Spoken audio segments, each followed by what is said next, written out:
pledge allegiance to the flag of the United States of America and to the republic for which it stands, one nation, under God, indivisible, with liberty and justice for all. Roll call, please. Alderman Ellis. Here. Alderman Swart. Here. Alderman Stray. Here. Alderman Kavieski. Here. Alderman Miller. Here. Alderman Rozak. Here. Alderman Shaw. Here. First item is approval of minutes of the previous meeting from April 3rd, 2018 meeting. Can we have a motion to approve the minutes? So move. Second. Moved and seconded. Any questions, comments? Seeing none. All those in favor signify by saying aye. Aye. Opposed? Minutes are passed. Next item is comments and suggestions from citizens. Anybody that has any comment on any item can come up to the podium to fill out a blue card, and I'll call your name. First person, Jerry Erdman. Thank you, Your Honor, and Alderman for taking time to listen. I'm here about the annexation that you talked about at the last meeting. I think there was some misstatements made by a few of the aldermen that I think need to be corrected. First of all, one of the aldermen stated that this project would develop in the town if the city did not annex the property. I do not believe that that statement was vetted. I called the town of Oconomowoc, Jeff Herman, the town planner. He said that the town's master plan does not allow this use within their master plan, that the developer would have to come in and request an amendment through the county and the town for an amendment of that master plan. He thought that that would be highly unlikely. He said they would need to do a considerable amount of soil testing to prove that they could do septics for this size project based on the soils and the slopes, that the slopes of the property, the soils, the amount of density. He thought it was highly unlikely that they could build 200 units on septics in that location. He said if it would be septics, it would probably be much less density. It would probably have to be some sort of communal system that the town would have to get involved in because of the amount of units. He says the town does not like that idea. So the county would also have to approve it. And again, Jeff Herman, he didn't think it would be approved. Now, I think some of the aldermen maybe made a decision based on the fact that they thought it would be in the town if it doesn't come in the city. I just would like the aldermen to reconsider that point. The other thing that Jeff Herman said is the town was never notified of any public hearing for this issue. So he says that by state law, the city is required to notify the town. He says that the actions taken here are not within the statutes and that it should be redone with a proper public hearing and notice to the town. In addition, I went on the county website and I downloaded some maps that I have here. I'm not sure how to interpret these maps, but I'm going to hand them out.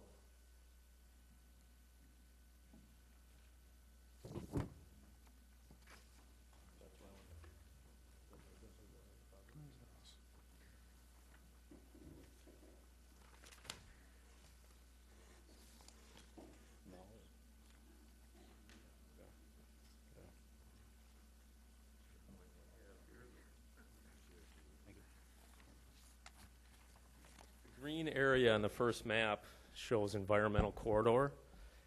It shows, I'm not sure if those county maps are accurate, but it should be investigated by the city.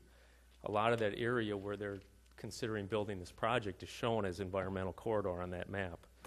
In addition, on the second map, they show lands that are to be protected by public land regulations. And lands that are supposed to be proposed for land ownership with the community within those environmental corridors. I don't know if any of that's been addressed.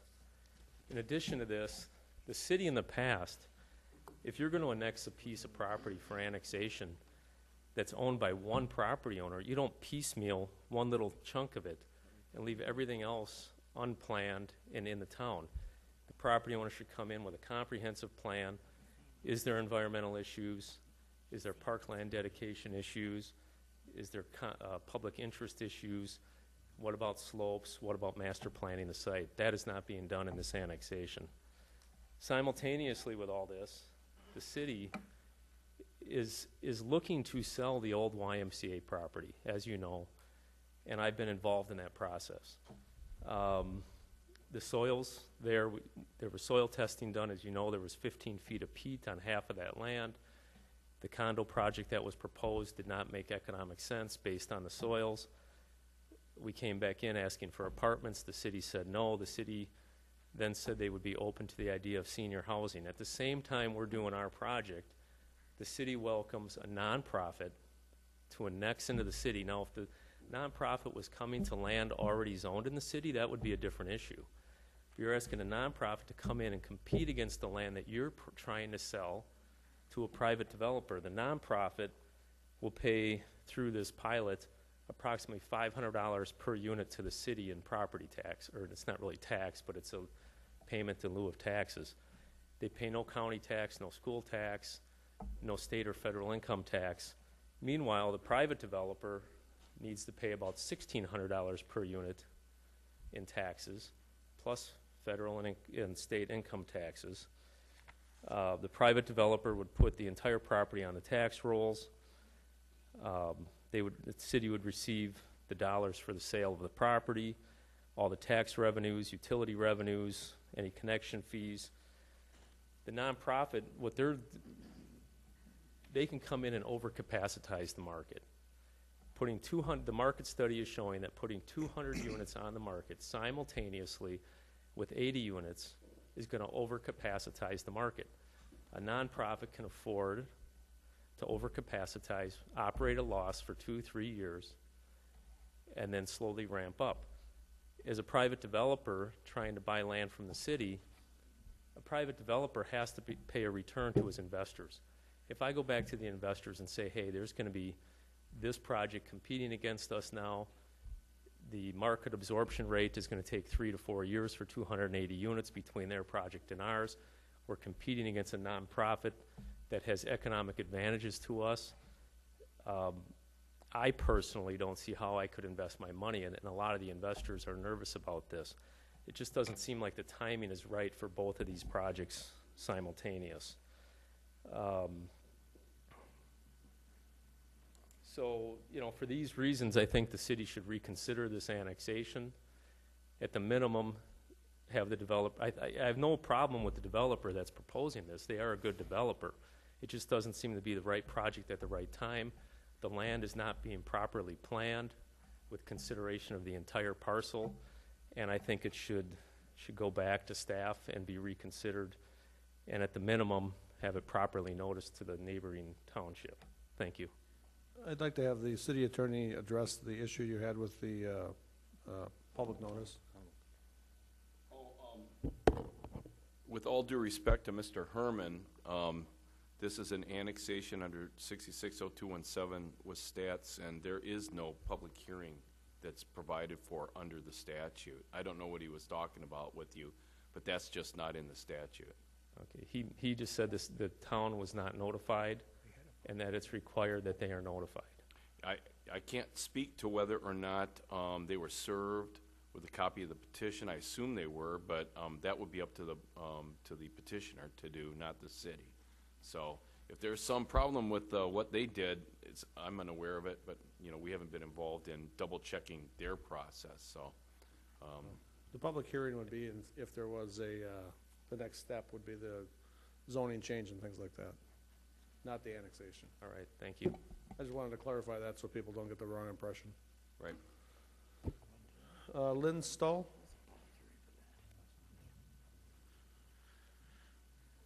Good evening. Thank you for your work on behalf of our city. My name is Lynn Stahl, and I'm a resident of the 1st District, and I'm grateful to be represented by Alderman Swart on the Common Council. I understand that tonight you will be voting on how to, or if you will fill, the alderman's position left vacant by Alderman Schmidt's resignation. And even though we're less than 12 months from the next election, as a resident of the 1st District, I would like to see a special election held versus an appointment. There are too many issues at stake that are facing our city today, from development to priority of repairs to the qualities of our life, the protection of our medical safety, privacy, and security around the 5G, sustainable planning that's outlined by Agenda 21, and the ripple effect of Foxconn into our city, and more. More than ever, it's important for every district to have two voices on the Common Council. An alderman is only a true representative of the people if indeed the people elect him or her. Even if the application process entails signature names from residents, that's really not a true representation. A true representative can only be done through a free election. And whenever there's an opportunity for freedom, to take a step in the direction of freedom is a noble choice that can be made. It might be more expensive, it might take more time, and we might think that the returns are small. However, a free democracy calls for a special election, and that in itself is a huge gift to provide our community. Thank you. Thank you. Craig Stair.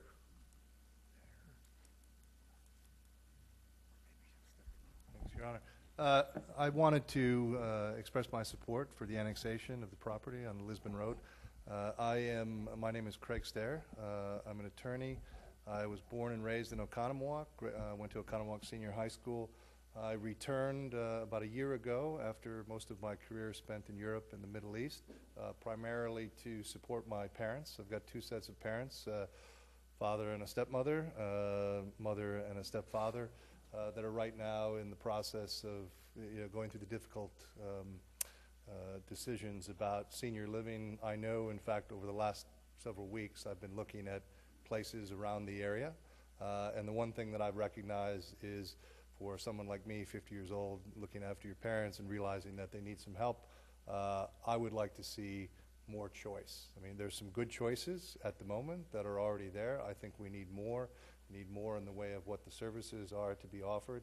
I think that's a good thing, and I think from the little research that I've done, if you look at the demographics and the people that are going to be over 65 and people becoming more affluent, and if you look at Waukesha County in general, I think by 2030, 25% of the population will be 65 or older.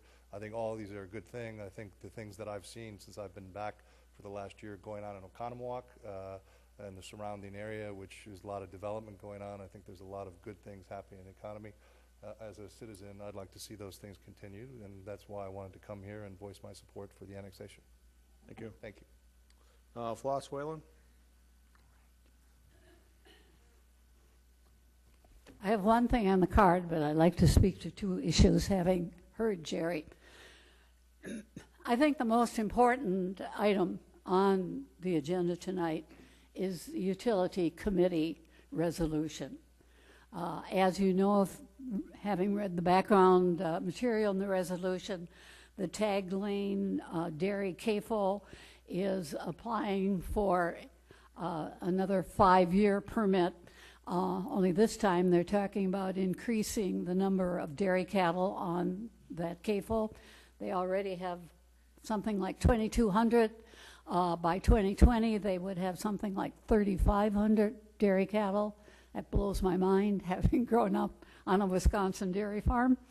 According to their own information on the permit, when they reach that point in 2020, they will be having 16.5 million gallons of liquid manure and wastewater every day.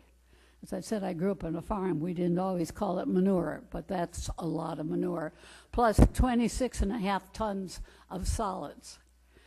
The resolution asks that the DNR, when considering the extension of this, the 5-year permit, take into consideration the fact that we have precious streams, rivers, lakes, and an aquifer recharge area in that watershed basin on which we are spending millions of dollars to clean up, to keep out things like manure and phosphate.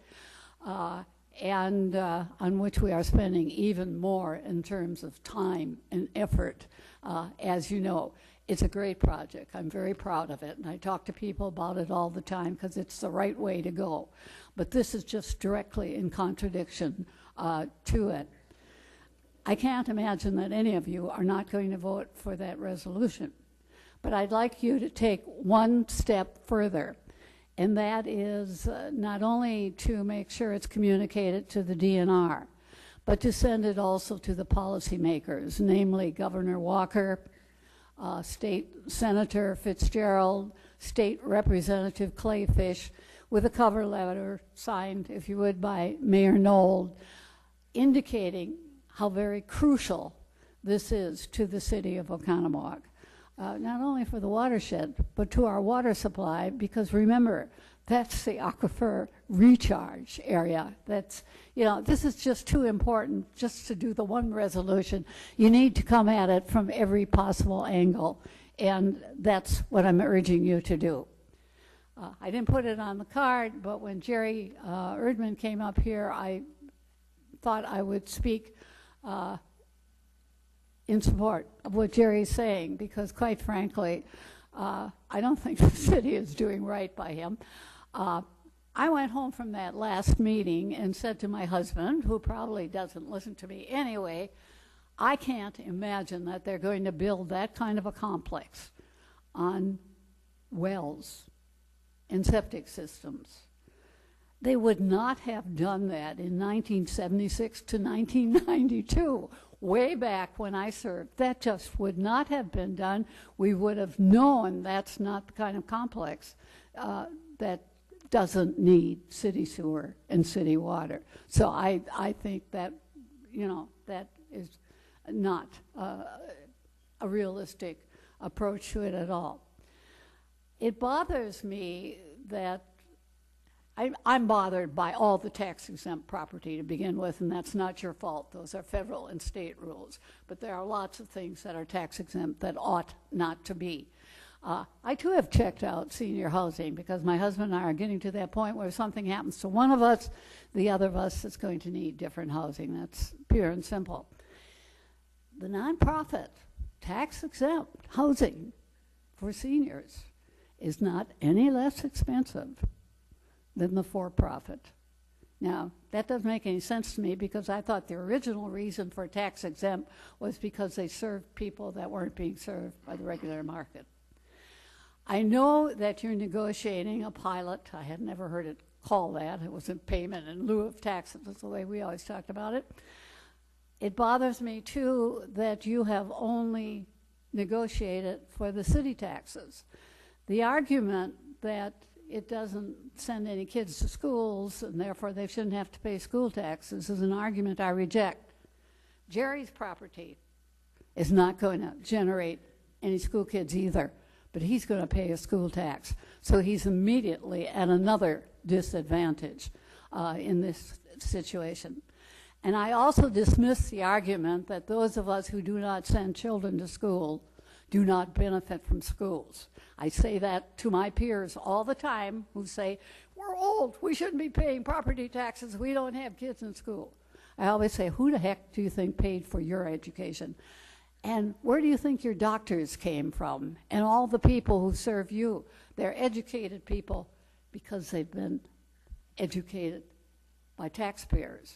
So when you negotiate these pilots, I wish to heavens you would think about the schools as well as the local governments. And I would remind you that the city taxpayer is the largest share of the school district anyway, so that the city taxpayers are paying school tax as well as city tax, so they're paying for that too as well. But I think you should listen to Jerry Erdman. I think he's got a point. You've been anxious to get rid of that property. Personally, I think he's being screwed right now, and I'm sorry for the language, but I just, this is unfair as far as I'm concerned. The important thing, however, is our water. It's a very treasured and rare resource.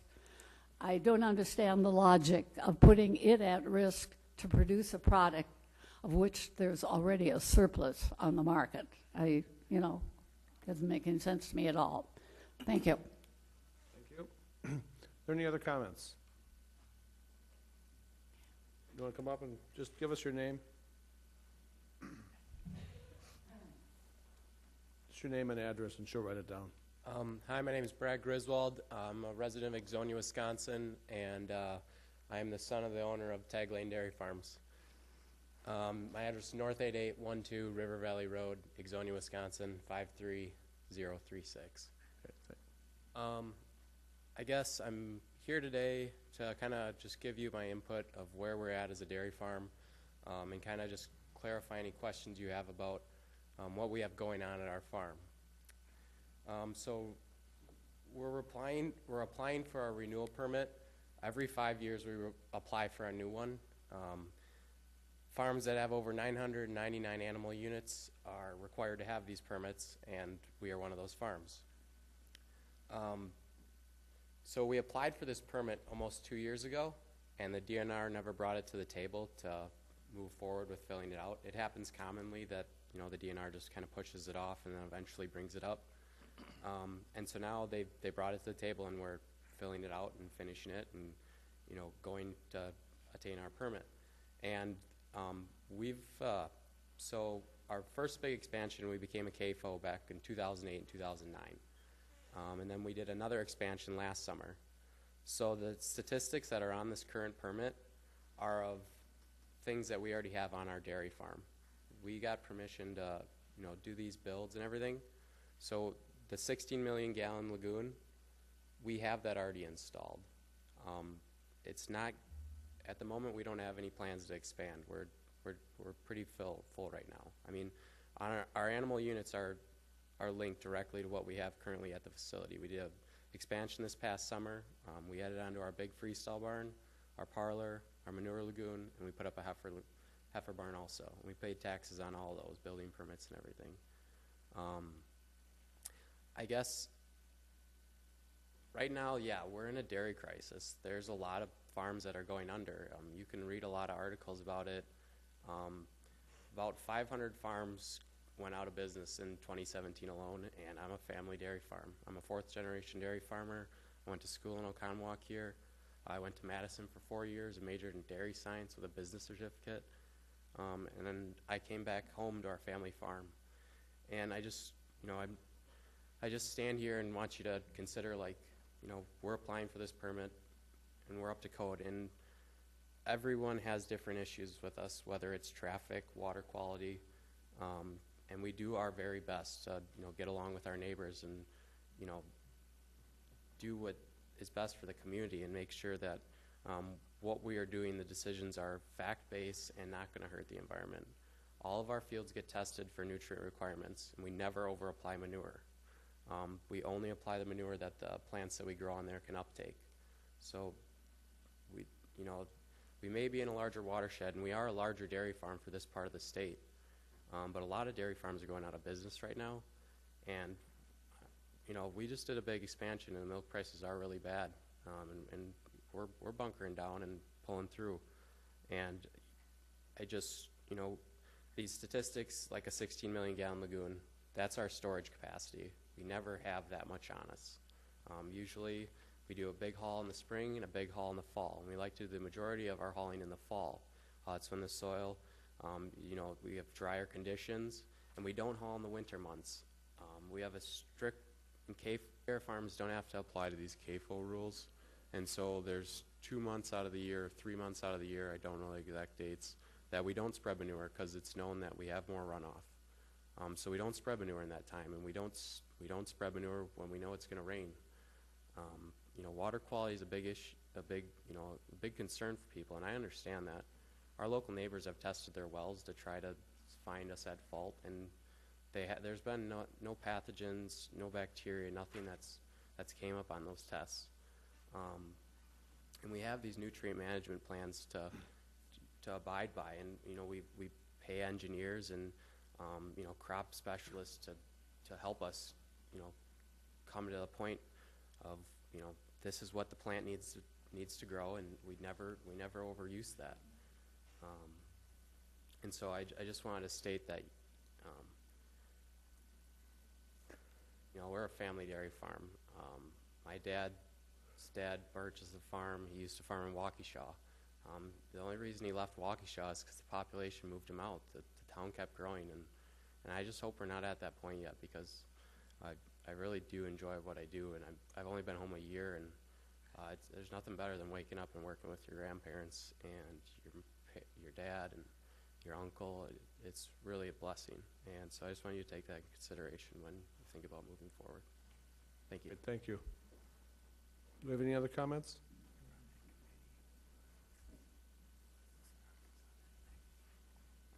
My name is Victor Carolunas, and that's the common spelling of Carolunas. My address is West 262 Hillendale Drive, Oconomowoc, Wisconsin, but I do live in the township of Exonian. And I just wanted to make, and I'm sorry I didn't fill out It's a fine. blue card. I just wanted to make a quick comment about the resolution that you're about to pass this evening. First of all, I want to echo the sentiments of Floss Whalen, because she hit the nail dead on. If you look at the resolution itself, and I sat in the committee meeting during the time that it was presented to the Utilities Committee, and there's nothing in the resolution asking to shut down the farm. It's really, and it really sums it up in the final paragraph. It says, now therefore be it hereby resolved that the city of Oconomowoc is asking the Wisconsin Department of Natural Resources to take the appropriate steps necessary to protect the water quality of the area lakes, rivers, and when considering the renewal of the tagline dairy. So I hope that you keep that in mind. It's nothing more than saying, please DNR, you know, stay on task here. Make sure you do what you're supposed to do, number one, and then when you do, make sure you monitor what you have written down in the permit. So I appreciate the time. Thank you very Great, much. thank you. Any other comments? Seeing none, we'll move on to regular business. First item, or next item, is the consent agenda. The consent agenda has one item, which is licenses, and we need a motion to approve the consent agenda. So moved. Second. Any discussion?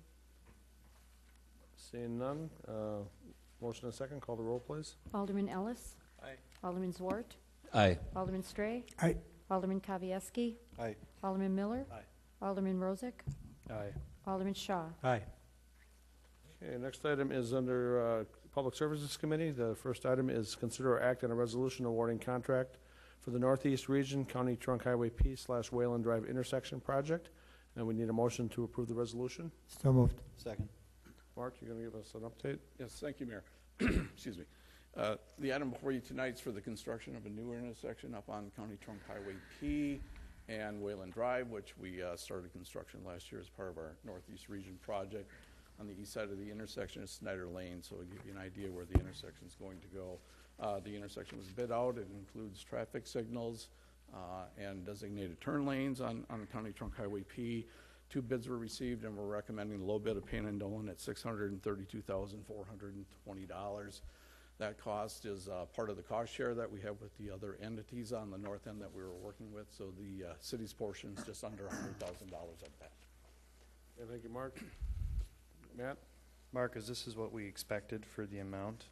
Yes. Okay. Are we close? We way off? Actually, when you look at last year's bid, we had a little bit more cost associated with the signal than what the actual bid came in, so I'd say that we came out very good. Okay, this one, though, the first vote's just on the road work itself, right? It's the construction of the intersection, yes. Any other questions, comments? Seeing none, we have a motion and a second on the floor. Call the roll, please. Alderman Ellis. Aye. Alderman Zwart. Aye. Alderman Stray. Aye. Alderman Kavieski. Aye. Alderman Miller. Aye. Alderman Rozak. Aye. Alderman Shaw. Aye.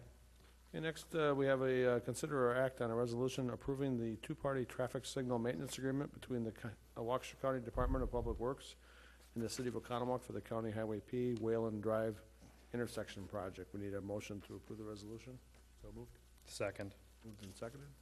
So this goes along with the earlier project, so we're putting in the traffic signals As part of the approval process with Waukesha County for these signals, the city agreed to take over the operations and maintenance costs of them for 10 years.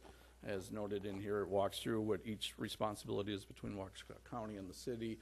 There's no items under the city's responsibility that we're not able to fulfill, and we're looking at an average cost of about $1,100 a year for the intersection. Questions? Seeing none, we have a motion and second on the floor. Do you want to call the roll, please? Alderman Ellis. Aye. Alderman Schwartz. Aye. Alderman Stray. Aye. Alderman Kavieski. Aye. Alderman Miller. Aye. Alderman Rozak. Aye. Alderman Shaw. Aye. Okay, moving on to utility, we have one item, consider act on a resolution requesting water quality protection measures from the Wisconsin DNR for the renewal of the Tagline Dairy LLC WPDES permit. We need a motion to approve the resolution. So moved. Second. Moved and seconded. I'll second it. Kevin, you're gonna give us a report on this?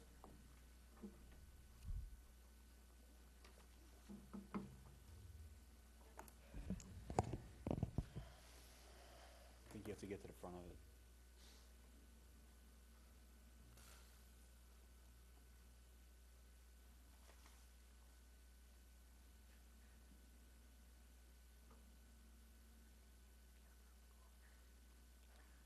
Looks good.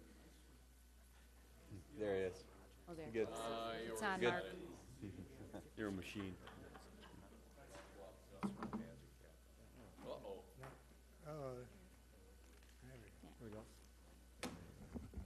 Basically, I'm going to give you some information on what CAFOs are and why we're looking to have this resolution.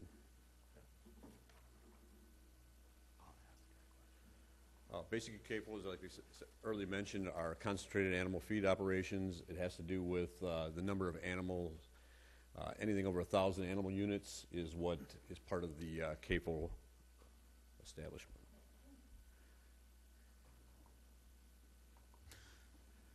Regulation from CAFOs are directed by the US EPA and given to the state of Wisconsin, just like they do for wastewater treatment facilities and under our WPDS permit. The permits can only apply to water quality, like was mentioned earlier. It cannot, has nothing to do with the authority for air, odor, traffic, lighting, and other concerns that people have with large farms.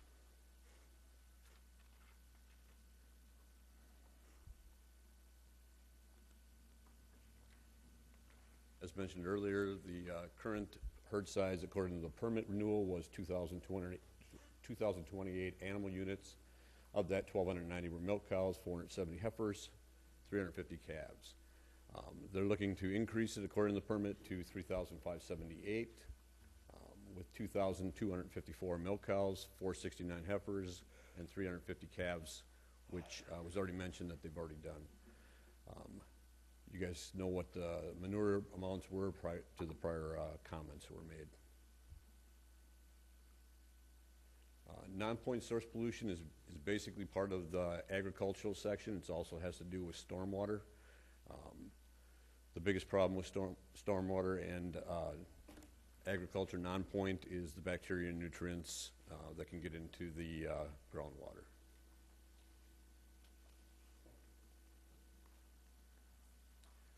The reason why we're talking about it is the city of Oconomowoc has spent a lot of money on our OWPP watershed project. We have a Rock River TMDL project that was put in about 5 years ago, and all wastewater treatment plants are supposed to limit the amount of phosphorus discharged into the Rock River. We also have phosphorus coming from agriculture and from stormwater utilities. Right now, about 80% of the phosphorus in the Rock River Basin is from non-point source pollution. Why should we be concerned about this permit renewal? We're basically asking them to protect the amount of money and the time that we're spending at the watershed protection program. We're not saying please don't let them have the permit, just make sure that you take care of the water quality and protect the soils and stuff that we're doing right now for the OWPP. The increase of the manure can also affect the aquifer if the manure or the bacteria could get down in there. We're not, again, making comment that it can. We're just asking them to please make sure that they do the proper protection for that.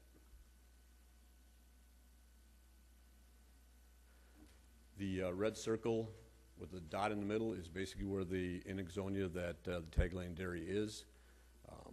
Every one of the little black marks is where they actually spread manure inside of the, or in our area. This picture here, the black grade section, is basically the recharge area for our aquifer, for one of our wells. So as you can tell, the far left-hand corner is up where the Tagline Dairy is, and that's where the most manure is being spread. So that's why it's a concern for the city of Oconomowoc residents. We're basically asking permission to, or you guys to approve the resolution, and then also to have city staff, myself and Mark Fry, go to the public hearing, present the resolution to them, and make comment. Thanks. Open it up for questions and comments. Anybody have any questions or comments? Go ahead, Kevin. Do we now have the capacity to be able to handle the,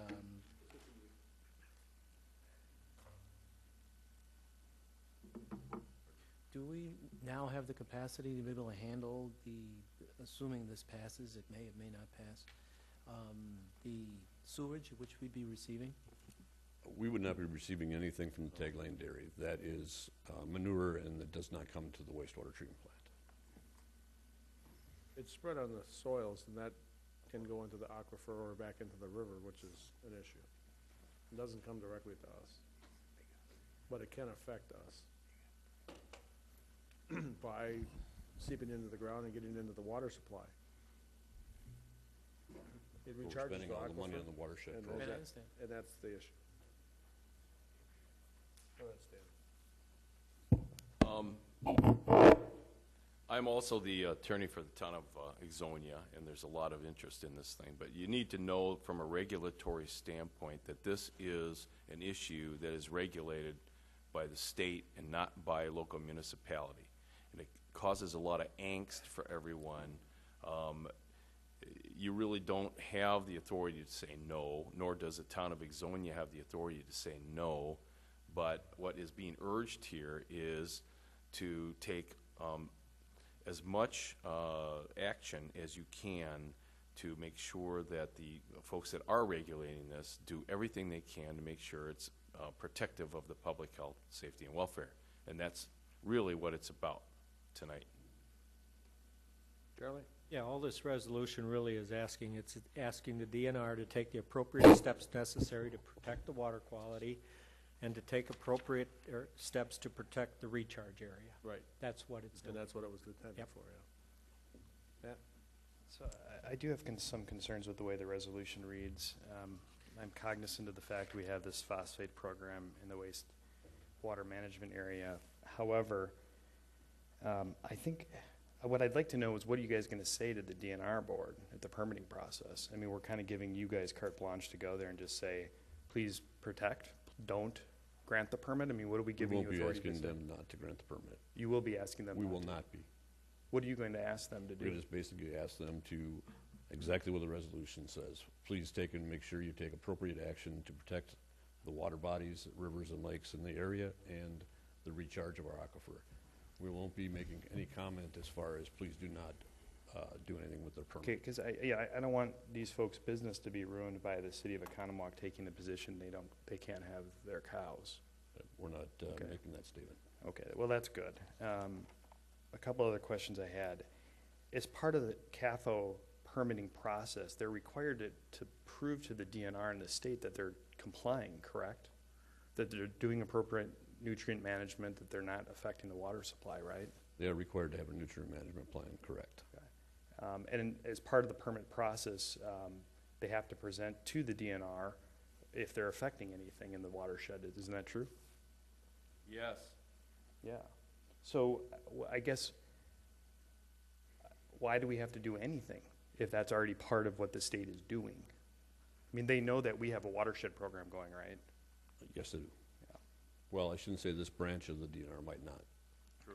We are under a different area. Is there operations itself over the aquifer recharge area? It is not. It's in the area where they're spreading. Okay, so there's some spreading areas that are over the aquifer recharge They're area. going to recharge for the aquifer area, yes. Do we know how many of the spreading areas are actually directly over the aquifer recharge area? I do not have that number. What this does basically is just puts us on record to say that we're concerned and that we want to make sure the DNR does what they're supposed to do. Yeah, I understand what the goal is.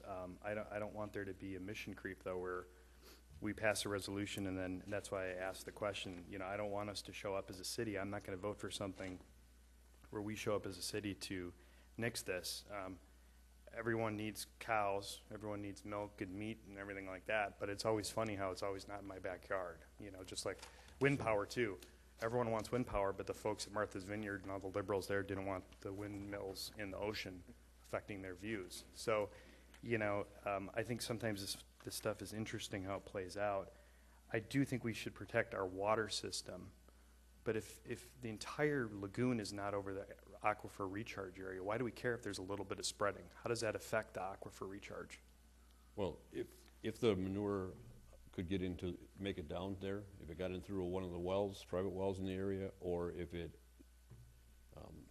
in some areas of the state, they have what's called karst cracks, where it's basically a straight direct line right down to the aquifer. If one of those would be in the area, there's a possibility. Again, we're not making a statement that we don't want it to happen. We're just asking them to please do the proper protections. No different than when we go in for our WPDS permit every 5 years. We have a public hearing. People can make statements for the wastewater treatment plant or the stormwater utilities, MS4.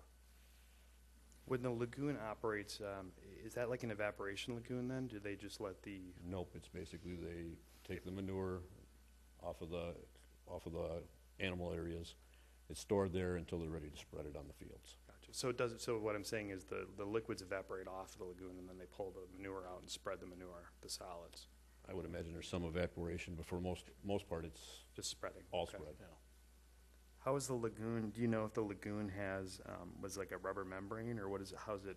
Is it just a big pit? I do not have that information. Most of them are lined. That's what I think. So they Most don't of them leak. are supposed to be lined anyway. Yep.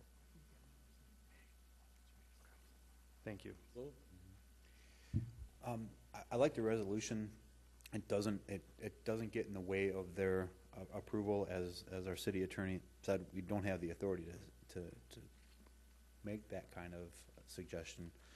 But as a gentleman that came up and mentioned, he had gone for permit a couple of years ago, and they've already moved forward with it. So I would hope that with a resolution like this, we bring attention to our concerns, so they hopefully don't wait for 2 years to deal with any issues that may have been occurring in the past because they haven't been paying attention to it. I believe our resolution just says, pay attention to it and do what you're supposed to do. And I don't think that will negatively affect the farm. I think it'll positively affect potentially our citizens and being proactive and making sure that our state body does what they're supposed to do. And we're, I think, based on this resolution, just kind of calling attention to it and putting them on notice that we want some attention over here. Eric? I'm going to vote for this. I don't think it's too strong a language and going to put them out of business. But I would ask, it looked like, if I'm not mistaken, do they have a 2,600 acre farm? Is that accurate, or did I read that wrong? Yeah. And I guess I just encourage you guys to participate in the watershed protection program if possible and take on some of the things that we're trying to do, and anybody that you're spreading manure on to try and do some of the same things. I think things will go easier for you down the road. That's. I don't think they're in our, they're not in our watershed protection area. The fields that they spread on are part of our OWPP program. Well, So anytime they can do things that we're implementing for our watershed protection, it's probably good for your neighbors too, is all I'm saying. You might want to ask them for assistance in coming up with a program. Any other comments? We have a motion and a second on the floor to approve the resolution. Can I call the roll, please? Alderman Ellis? Aye. Alderman Zwart? Alderman Stray? Aye. Alderman Kavieski? Aye. Alderman Miller? Aye. Alderman Rozak? Nay. Aye. Okay, moving on to unfinished business. The first item is consider act on repealing and recreating ordinance section 12.03, 7A, B, 4B of the municipal code pertaining to restraining of pit bull dogs. This is for the first reading. We need a motion to give the ordinance its first reading. We need a motion to give the ordinance its first reading. So moved. Second. Okay. Who is going to explain this? Chief?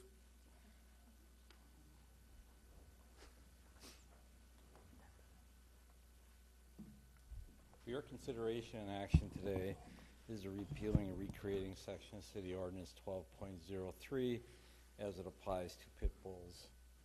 Section 1, at the request of Alderman Ellis, has been changed to allow pit bulls to be allowed off-premise, on leash, unmuzzled, which is currently a requirement.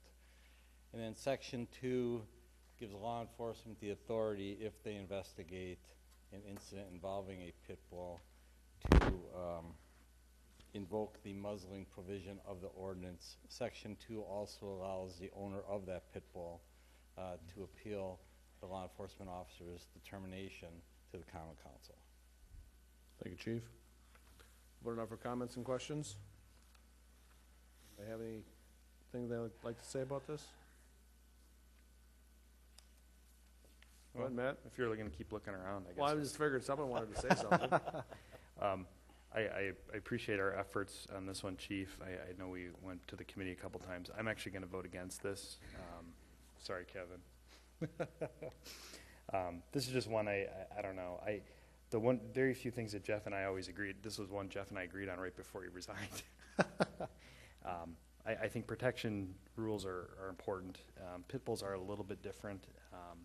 I do agree that it depends on how you raise your animal. All animals can be dangerous, but I do think they're kind of unique. And I would hate to pass this ordinance and have something bad happen down the road. So I will vote against this one. But I did vote to move it forward so the whole council could vote on it. Okay. Any other questions, comments? Seeing none, we have a motion and a second on the floor. Call the roll, please. Alderman Ellis. Aye. Alderman Swart. Aye. Alderman Stray. Aye. Alderman Kavieski. Aye. Alderman Miller. Nay. Alderman Rozak. Nay. Alderman Shaw. Aye. 5-2. 5-2. First reading passed. We'll go for second reading in 2 weeks.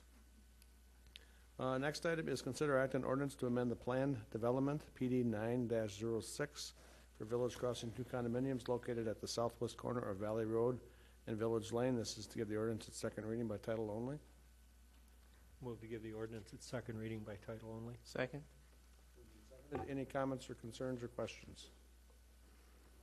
Seeing none, we have a motion and a second on the floor. Call the roll, please. Alderman Ellis. Aye. Alderman Rozak. Excuse me, Zwart. Aye. Alderman Stray.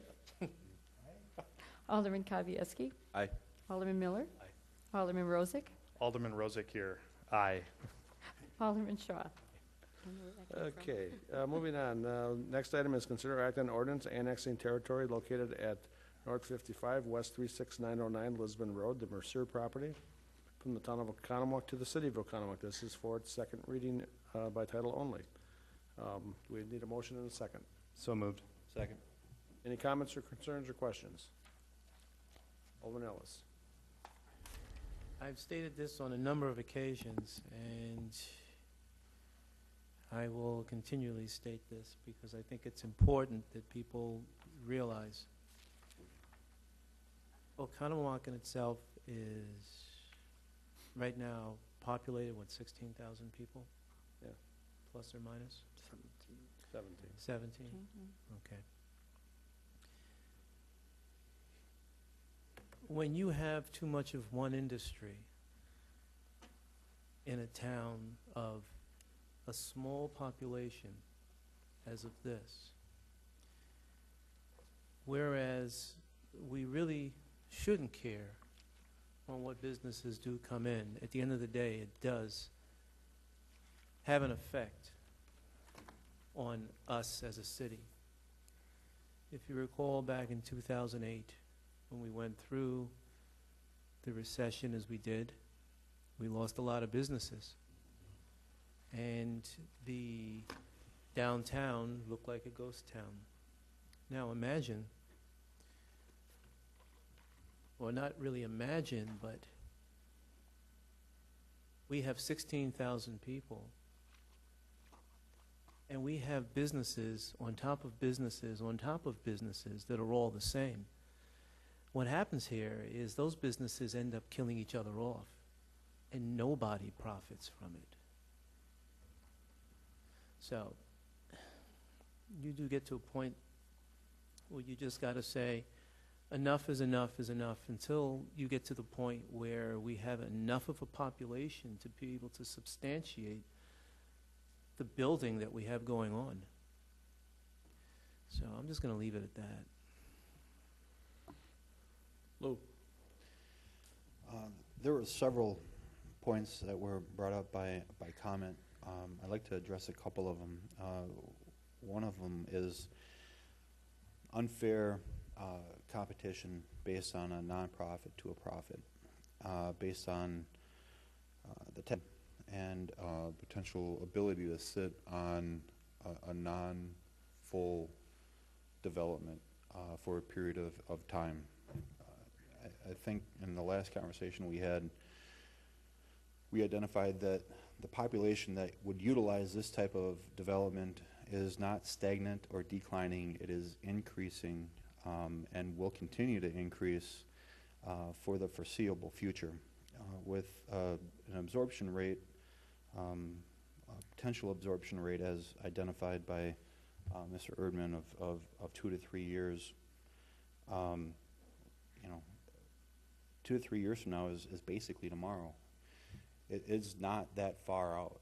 And as this population continues to grow, I think we want them in our city. We want them in our community. They are our parents. They are our friends. And they need a place to stay that single-family dwelling and multifamily dwellings, such as condos, doesn't accommodate for. For that reason, I think it's good development, and I don't think it's overbuilding in a particular industry that would set it up for destruction or potential non-use and going away in the future. We have the baby boomers that are that population center right now, and that's going to be followed by the millennials, which is the next largest part of our population. That demand will continue. So I don't think we're overbuilding. I think what we need to allow for as a city is good competition. And I think by hopefully having both developments, we have good competition, we have options for those who, not just today, but in the future, are going to be looking for that type of housing.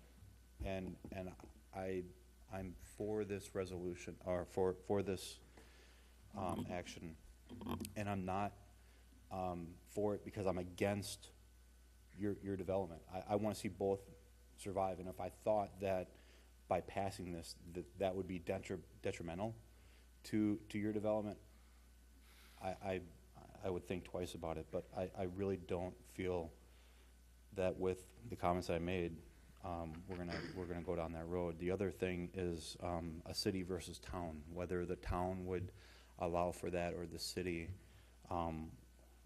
would allow for that. Whether the town would allow for that or not, I don't think is necessarily my concern in supporting this. I think providing for city utilities and services will make that development a better development. And so that's not a concern for me. Partial annexation out of the whole property that's available, I think the rest of that property will come in a request for annexation sooner than later, eliminating that potential concern. And the map that you provided identifies the area of potential development that wouldn't have concern is exactly where this development is being proposed. So I think they've probably taken that into consideration, and that's why they've, the initial request for annexation is where it is and not farther west. So I'm not that concerned about that either. So with all of that in mind, I'm still strongly for moving down the road and allowing this to occur. Alderman Stray? I turned this down the first time. Second time, I kind of voted for it. Now, all of a sudden, there's been some interesting comments here made tonight that really want me to believe that maybe we should research this a little further down the road. About the public hearing, I mean, Stan said that there's no thing you can do that, but there was a public hearing out there. No, not yet, not for the annexation. It's for the zoning and the The change zoning, in okay. comprehensive land use plan. Right, Those are two different things, and that's why we have to do one, it's a step process. And two, there's no guarantee. I want the full, if we do it, if I decide to do it, put it that way, I would want the full annexation. And there's just something that just came up that I think we should just put a hold on it for a little bit and make sure all this information is correct, because it's going to be a big vote here. Kevin? Lou, you mentioned competition.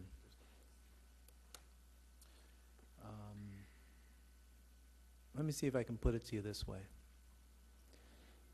On your best day and my best day, I want us to go down to the track and run a mile. You think that would be good competition? I don't think so. This is where I'm going with that. You've got a not-for-profit, which means that the expenses associated with each and every one of those units is going to be less than the expenses associated with a for-profit. The for-profit is going to be spending more on taxes than the not-for-profit.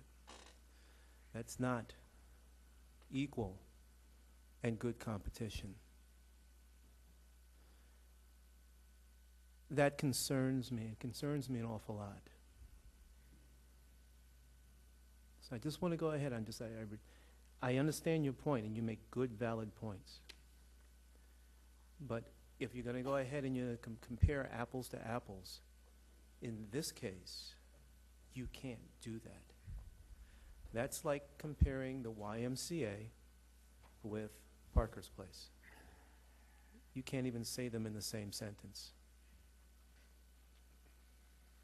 Matt? Maybe this is a question for Sarah to start with.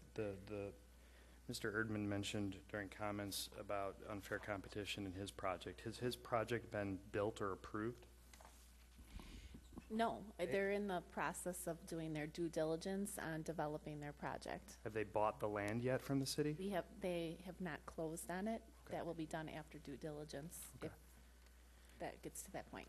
So what I'm hearing, and it's concerning to me, is the city and government entities cannot get into the business of picking winners and losers.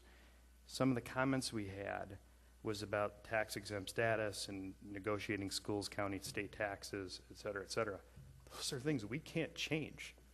We don't, the only pilot we can negotiate is for city taxes. We can't negotiate those other taxes. It's not in our right to do. We collect them, so some people may be confused. We do collect those for the other entities. But if they're tax exempt, they're not required to pay those things, and we can't ask them to negotiate those things. They could voluntarily pay anything they want. So the Economowoc School District could go to them and say, hey, pay us 10 grand a year for school district. They could do that. We can't negotiate that. We can't solve whether an entity is tax exempt. But what I'm hearing, which actually really scares me, is we're going to pick winners and losers based on someone's comments that their business may be harmed that they haven't even purchased land for yet. And there's no guarantee that's going to happen. And the things that Mr. Erdman said were unverified as well, the overcapacitization. It's not verified here today. We don't know that. And it's not 200 units. I believe this project's only going to have 120 units. I don't know how many Shorehaven has, but if we go down this path and we're going to say, well, next time Shorehaven wants to expand, we're not going to let them expand because they may compete with another entity. If Burger King wants to come into town, are we not going to let them come into town because we have a Culver's and we have a McDonald's? I don't think we're going to do those things, and I don't think we should be picking those winners and losers. We really even shouldn't be talking about all this stuff because it's really the annexation, right? Exactly. But it's devolved into that because of the comments, I believe, from the people who put it forward. But look, I mean, this is going to bring a lot of tax money into the city. I still think it's, we want to keep spending money on a variety of projects around the city and doing things, and this gives us a chance to bring that cash in. I mean, in the first year, you're talking about almost $250,000 into the city treasury for a project that can be in the city that we can control the design and view of. I don't know if it could go in the town. The developer said we would try to do it in the town.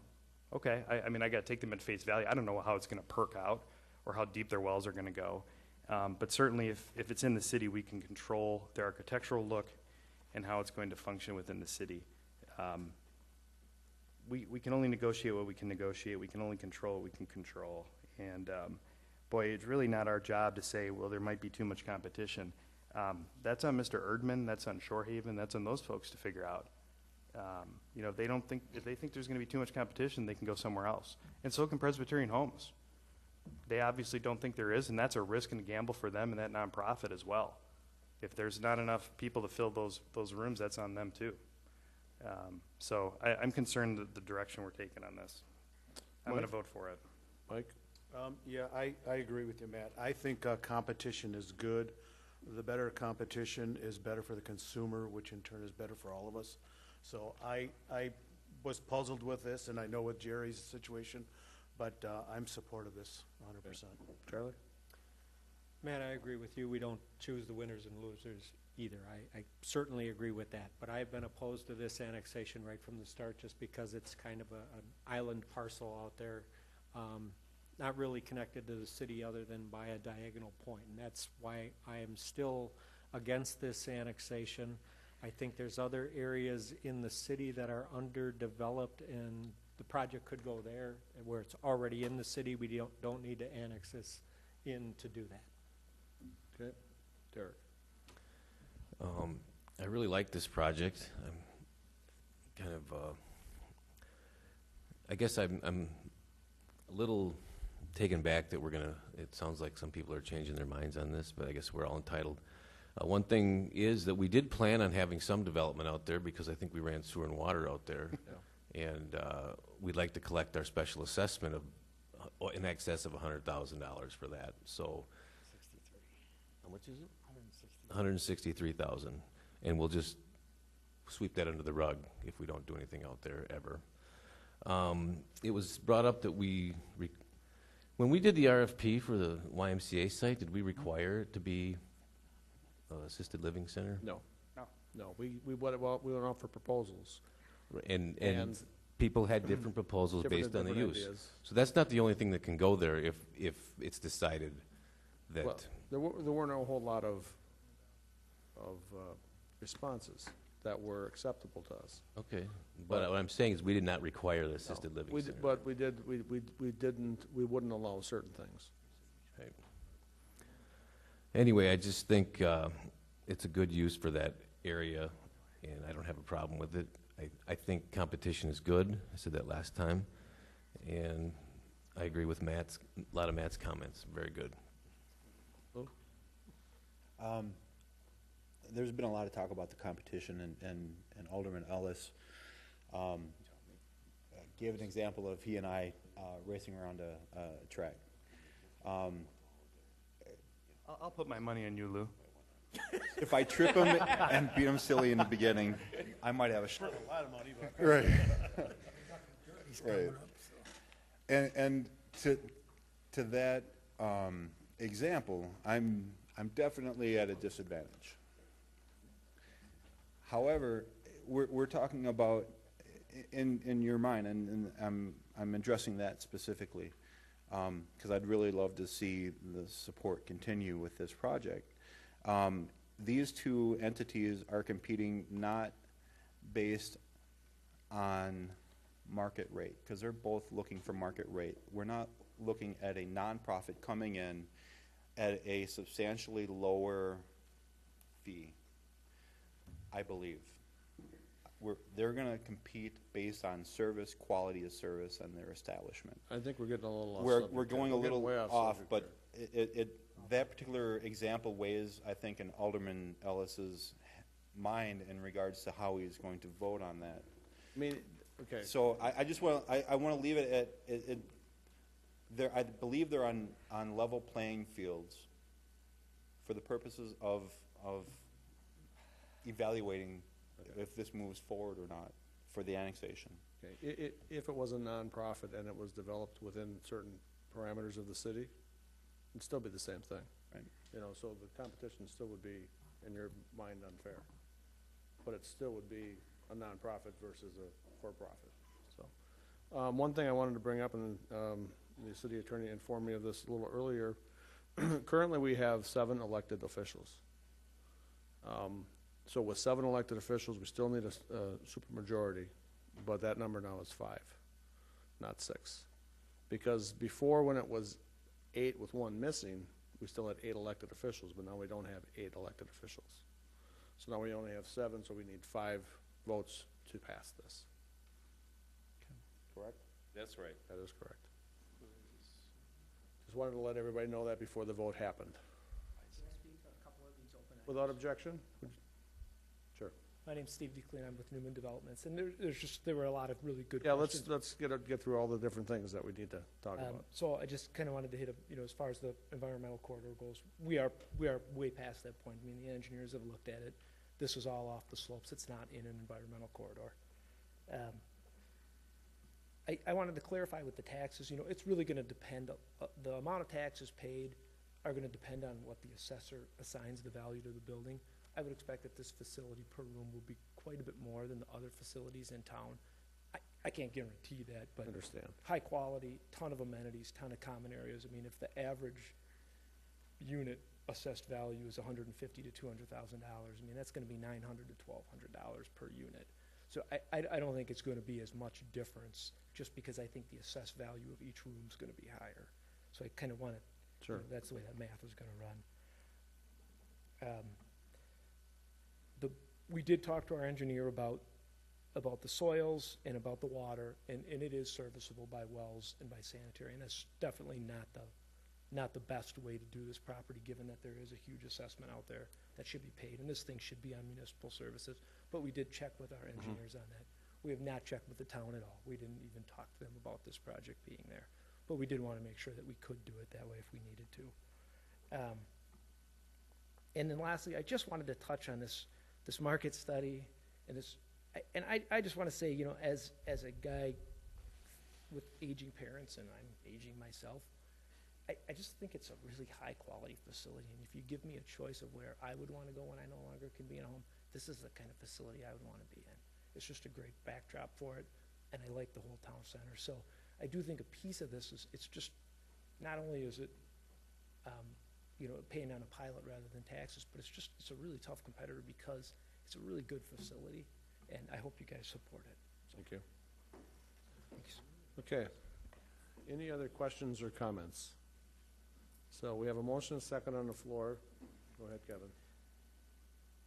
Matt, you bring up a good argument, and that my assumption was that the property had been bought, but now I understand that The it has not YMCA? been. Right, the YMCA. No, but we're not talking about the YMCA. I understand that, but I just need to know that. Yep. Okay. Okay, so we have a motion and a second on the floor. We know it has to have 5 votes to pass. So call the roll, please. Alderman Ellis? Nay. Alderman Zwart? Aye. Alderman Stray? Aye. Alderman Kavieski? Aye. Alderman Miller? Aye. Alderman Rozak? Aye. Alderman Shaw? Nay. It 5 has to 2. the 5 votes. Okay, thank you. See, moving on to new business. First item under new business is consider act on method of filling the vacant District Number 1 aldermanic seat. I will turn that over to you. Okay, thank you, Mayor. With the resignation of Alderman Schmidt, there is now a vacant District 1 seat. The remainder of Alderman Schmidt's term is approximately 11 months at this time. So his term would be up in April of 2019. So in order to fill the vacancy, council has several choices, and that's what the first item on the agenda would be, is to decide how you want to fill the vacant seat. There's temporary appointment. That would be appointing someone who's applied for the position through the remainder of the term. There's a special election, which an election would be held, and that individual, the winner of that election, would be your alderman through the remainder of the term. Or there's leave the seat vacant, which is what it says. It would stay vacant. So if you want to know about any of the processes, I can certainly explain, but Just go through for the public the timeframe of each Sure. item. We know if it's left vacant, there's no time frame. So if the temporary appointment, Okay. and how that works, and when the candidate would take office, and the special election, so that they can get an idea. So if council chooses temporary appointment, we could begin accepting applications May 2nd. Obviously, we wouldn't have a lot of notice out there at that time, but we would start noticing it immediately, and as soon as someone would be able to apply, then they could do that. We could accept applications through May 30th, and at that time, that'd be the deadline. Then all the applications would be copied and delivered to the aldermen in their packet for the June 5th meeting, and then interviews would be held on June 5th, and then an appointment, if council so chose to make an appointment from the candidates, they would take their seat at council on June 19th. If a special election were to be chosen, then council would have to adopt an order calling for a special election. Nomination papers would need to be turned into the city and their candidacy paperwork by May 15th. So that gives about 14 days roughly for someone to turn in their papers. If council would have to act on a primary, and that would be on May 15th, and then a primary would be held on June 12th if we needed one. The special election itself would be July 10th, and again, the candidate would take that office through the remainder of the term, and they would sit at the council station on July 17th. Okay, let's open it up for discussion. Mike? Diana, just one question. How come on the temporary appointment, why would they need a month to get candidates? You wouldn't need a month, but you have that much time if you want to give them that. What council had talked about in previous discussions for how to fill a seat is that council felt that candidates should get nominations, just like if you were running on the ballot. So this would allow them time to go get their nominations, as well as turn in a letter of interest, a resume, whatever you require. Okay, thanks. Give more people more time. If they wanted, if they decided at the last minute to do it, they'd still have time to do it, and, you know, near the end of May. I like the temporary appointment. I know individual wanted the, Yeah, and it's listed what we've done over Right. the years. I think mean, it's- with different people who've either left or passed or whatever. we're gonna get 10 months or 9 months into it. That's right. I really appreciate the comment that was made in regards to this from you, and it really kind of got me to think twice about the direction. However, I don't think anybody ran against Alderman Zwart in that same district, right? When I was first elected? No, just this last time. No.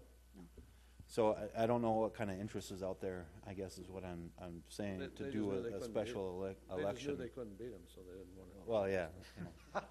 It was a race around the track.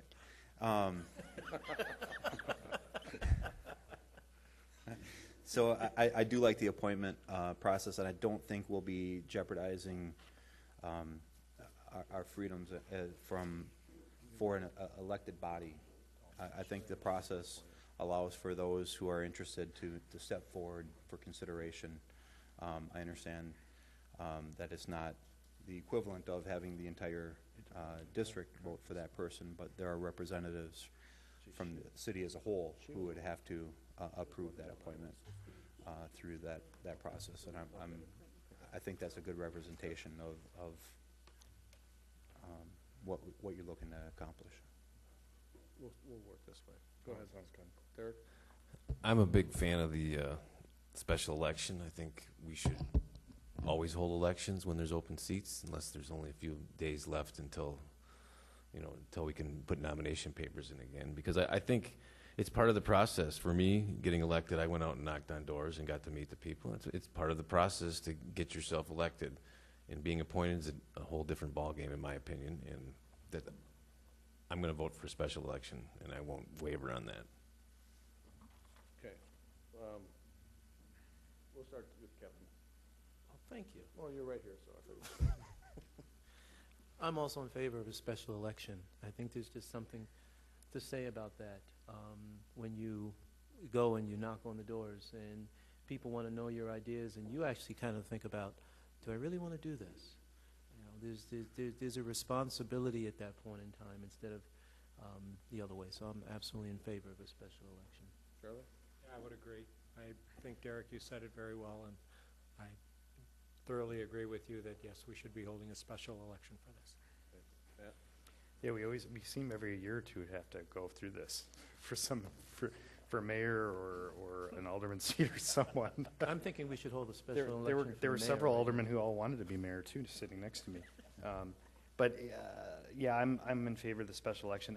This draws me in two directions. I don't know how much a special election costs. I'm guessing like what, $4,000? It would probably be a little less because it's only one district, Correct. so I would only be paying one district's poll workers. But So, I mean, I'm always a budget hawk. I don't like spending money where we don't have to. I think Ms. Stahl said it very eloquently with regard to, there's, when you do these appointments, you do give up a little bit of freedom. I think there can be people kind of picking and choosing who they want to come and stand. Not saying that's going to happen, but, you start making calls. And then what happens is we maybe all start saying, oh, who do I know to get on? And I don't think that's the way it should be. If those folks are making big decisions, spending $1,000 or $2,000 on that isn't a big deal.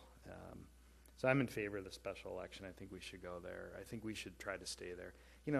If Jeff would have left in November, putting someone in there for a month or That's two a wouldn't have been different a big deal. Yeah, it'd have been a different story. The guy I ran against when I first won 3 terms ago was appointed to that seat that was left vacant by Alderman Slattery at the time. And we give an unfair advantage to that person against someone who may want to run legitimately at the normal term, because now they are an incumbent. Whether people see them as or not, they are an incumbent and they have an intrinsic benefit to that. We all recognize that in various congressional districts, so I'm in favor. I'll vote for the special election.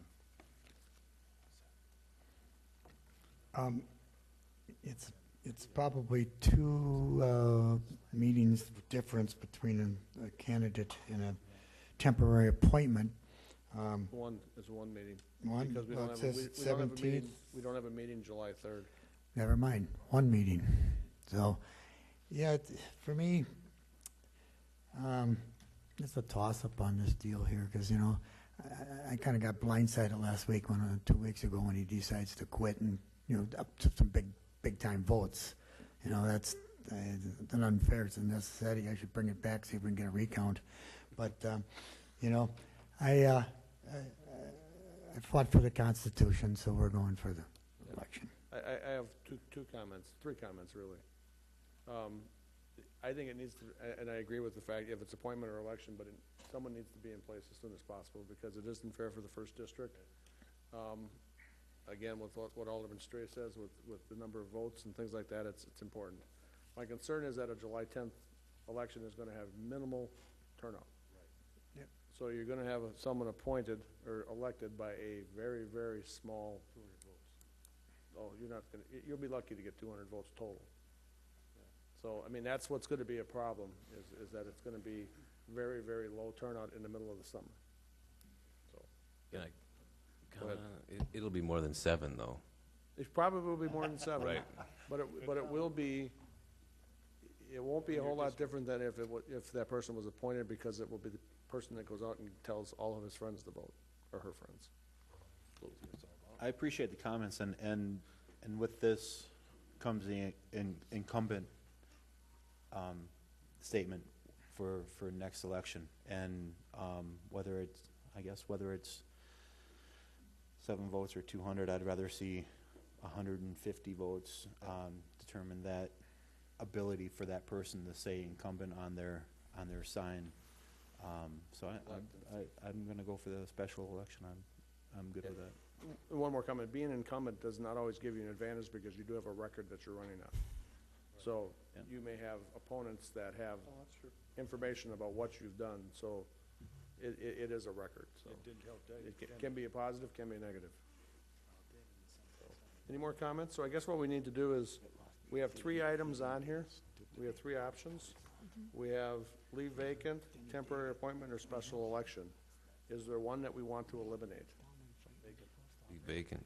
Okay, so there'll be, do we want to do a vote? Motion to do one of Just- them. Right. Do a motion to do one of them. Okay, so we need a motion to either do a temporary appointment or a special election. I'll make a motion to order to hold a special election for filling the vacant District Number 1 aldermanic seat. Second?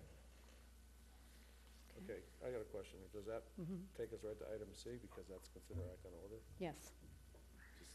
We have to first consider act on the method, then? No, if, these are all on the agenda as options, because you have to give notice that you might do one of these. Okay, so we're only gonna work on So option C. if this passes, then we go on to number 11, Thank you. So we're voting on, or number 10. Well, I would like the word order in the it is on there. motion, because the WEC was very specific on how it has to be brought forward to have a special I believe I election. did state order in that Yeah. You did. motion. I Okay. made That's a why I motion saw to it. Okay. order to hold on the order to hold a special election for filling the vacant District Number 1 Okay. aldermanic seat. Thank you, I'm sorry, I didn't hear that. Any more Okay. comments or questions on that? Okay, seeing none, call the roll, please. Alderman Ellis? Aye. Alderman Zwart? Aye. Alderman Straight? Aye. Alderman Kavieski? Aye. Alderman Miller? Alderman Rozak? Aye. Alderman Shaw? Aye. Okay, so you'll put that on the website right away? Yes, we'll get Okay. it out And we'll start tomorrow. accepting Yes. People who are interested can come to City Hall, or else download them and start circulating papers in the first district starting tomorrow. Right, correct. Good. Next item is mayoral appointments and reappointments to city boards, commissions, authorities with council confirmation. So I have several, and then we will be voting on those. First item is to appoint the following individuals and request council's confirmation. To comptroller, I appoint Alderman Shaw. To the Bureau of Economic Development and Tourism Commission, I appoint myself. I appoint Sherry Sansella, who is the new Executive Director of the Chamber, to replace Katie Miller, to fill her vacated term until April of 2020. To the Community Development Authority, I appoint myself to that as well. And the Police and Fire Commission, recently I just want to give you a little back history on this.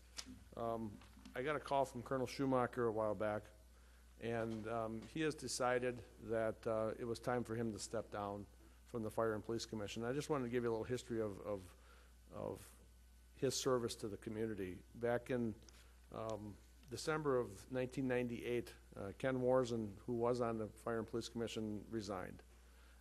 And the colonel was appointed in early 1999 to fill that term until April of 2001, at which point he was reappointed. And then he became chairman on June 9th of 2003. Mayor Forty at that time appointed him to that position, and he had served that up until now. Mayor Schumacher and his wife, Marlene, dedicated a lot of their time and service to the community, and I really want to thank him for that. But he has decided at this point to it's time for him to resign, so we accept his resignation and hope and wish for him the best as he moves on to his next adventure. But to the Police and Fire Commission, I am appointing Don Weimer, who has recently retired from the Village of Oconomowoc Lake as the police chief and administrator there. So I request the following appointments with council's confirmation, so we need a motion. I'll make that motion. Second. Motion and second, comments? Can we do comment? What was that? We can do comments before the vote? Sure. Okay. So, I just have one question, is that? Yep.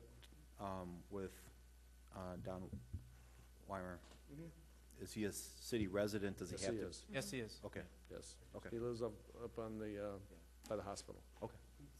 By Pizza Hut. Pizza Hut. The hospital sounds better. You can tell. It's a street from the Pizza Hut. Do we have a motion and second on the floor? Yes. Any other comments? Call the roll, please. Alderman Ellis. Aye. Alderman Swart. Aye. Alderman Stray. Aye. Alderman Kavieski. Aye. Alderman Miller. Aye. Alderman Rozak. Aye. Alderman Shaw. Aye. And then I reappoint the following individuals and request council's confirmation. These are reappointments of individuals that have been on already. Architectural Commission, Ken Johnson, Jeremy Flint, and Paul Schultz till April 2020.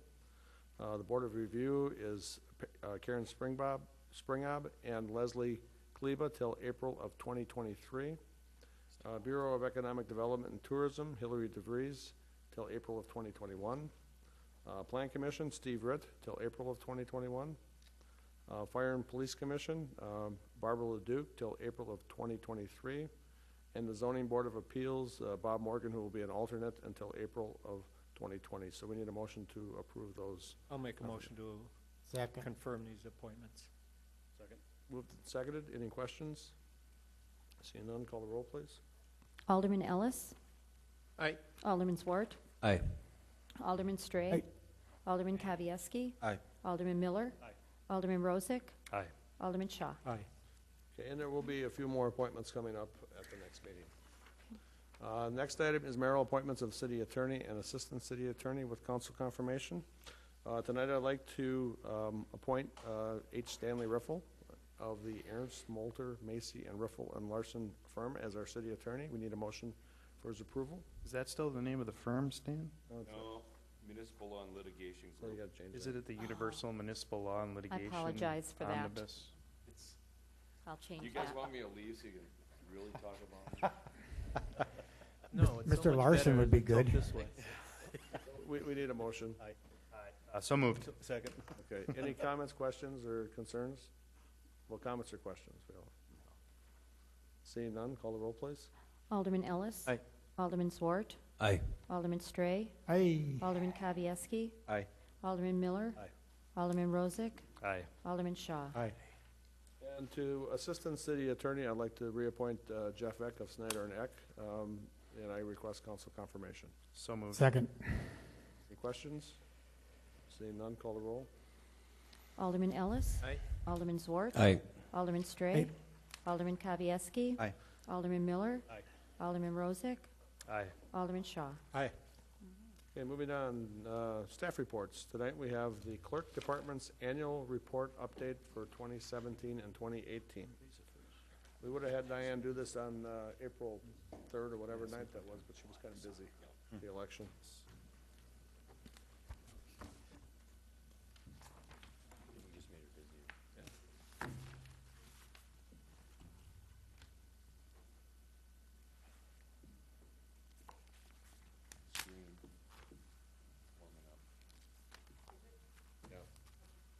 The old system still or the new one?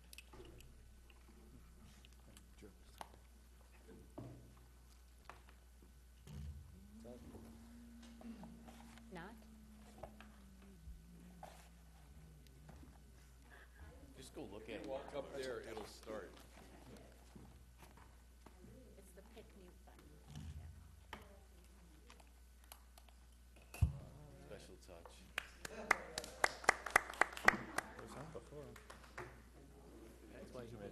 Okay, all right.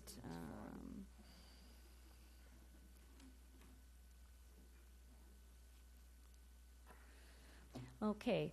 Thank you, Mayor and Council, for the opportunity to present the Clerk's Department annual report. So as you already know, the Clerk's Department is mainly a service department. We service you, our elected officials, taxpayers, business owners, residents, voters, licensees, and all city departments.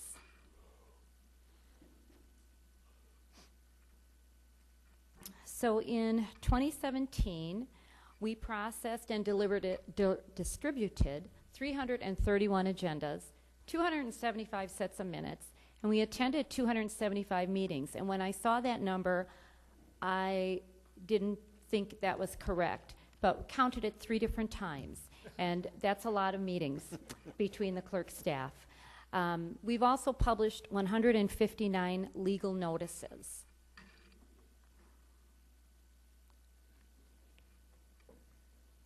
Our liquor licensing has been a hot topic since 2004 because the city has not had any available licenses. So to address this issue, we worked together to develop a our highest and best use criteria for issuing liquor licenses. So we had talked about that as something to move forward when applications come. We successfully worked with Pabst Farms to issue the former TID number 3 legislative liquor licenses, and that totaled 8 licenses. We went also through our renewal period, and we worked with a licensee that had a non-used license, and they chose to surrender that license, so that brought another license back into the city. We also worked with Pabst Farms to for the successful surrender of 4 unused licenses, and they had. So that totaled from going from 0 liquor licenses available to 5, which when new businesses come into the city, we now have something to work with them.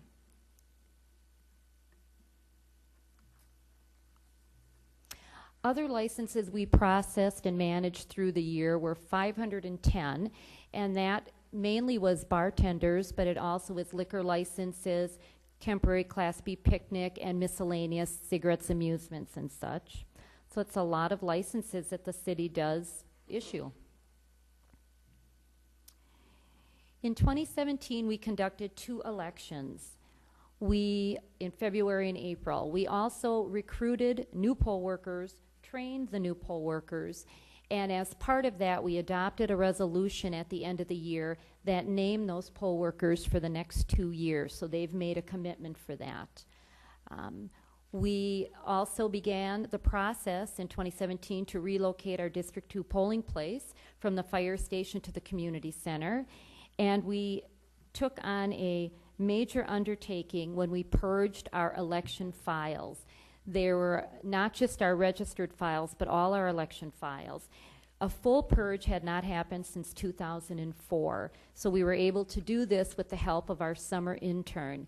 And we now have taken steps that we will do this every year to purge it, which will help us tremendously throughout the year when we run elections.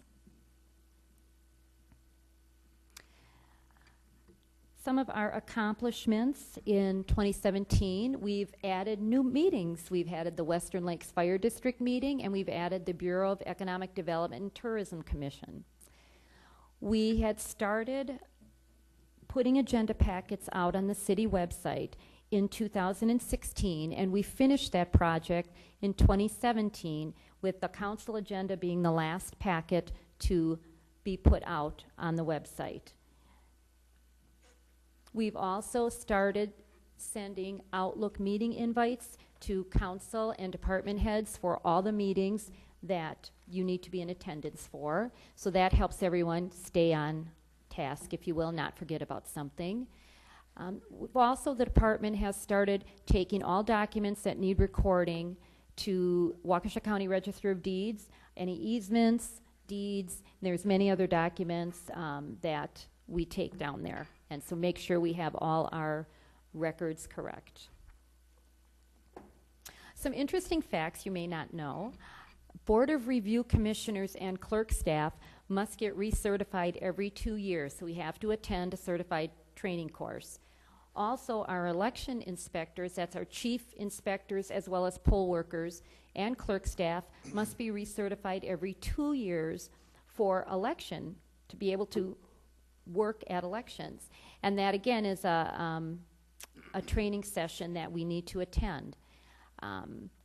Just something I thought you might find a little interesting, our annual alcohol licensing renewal paperwork process. We start that process in mid-April, and we finish the process the last week of June. So we spend 2.5 months, not 8 hours a day, of course, but that's a long time to process all the licensing that we do here in the city. 2018, we have projects that we will be working on and hope to finish in the year. So we have the new agenda and document management systems that we will be implementing. We will be participating in the strategic planning process, and our first workshop is Thursday, May 3rd at 5 p.m. at the Community Center. We finalized the District 2 polling location change, and we had our first election there in February of this year. I will be bringing forward an election contingency plan. It lays out the procedures in case of an emergency at the polls on election day. And I didn't bring the plan forward last year because we were in the process of changing a polling location. So I wanted to have a final and clean document when I brought that forward. We also have developed a resident welcome packet, but with the upcoming Southwood subdivision annexation, we really took a hard look at that packet and we've updated it. All the departments participated in that, but we have now put that out on our city website under the Resident Help Center banner. We've started our preparations for the 2020 census as well as the preparations for the Southwood subdivision annexation. So that is my hopefully 5-minute report. And in closing, though, I want to say it is our pleasure to serve our elected officials and our citizens and businesses and city staff. And anytime we can help you, we are here to help you and we want to help you. And so if you have any questions, I'd be happy to answer them. Any questions for Diane? What's amusement licensing? What is that? Like? Pinball machines. Pinballs, machines? jukeboxes, pool tables, dart. We have to license those things? Yes, we do. Really? Mm-hmm. We do not license any machine that pays out any monetary amount, whether it's a ticket or we cannot. The state does not allow those to be licensed. They are illegal. Nice job, Diane. Lou? Thank you. Yeah, I'd like to say thank you for everything that you and your department does. From the time I ran the first time to the second time, and as being on council, you've always been extremely knowledgeable. You've found answers.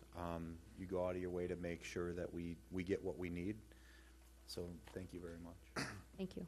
Yeah, definitely. I mean, those gals really helped me out, and I think they like me when I come in there because that whole office is kind of smiles and glares, and have some fun. Enjoy your visit. Smiles or glares? You're still alive. Thank you, Diane. Thanks, Diane. Thank you. Appreciate Any it. other staff reports? Clean up. Okay, moving on to reports and comments from the mayor. I have a proclamation tonight.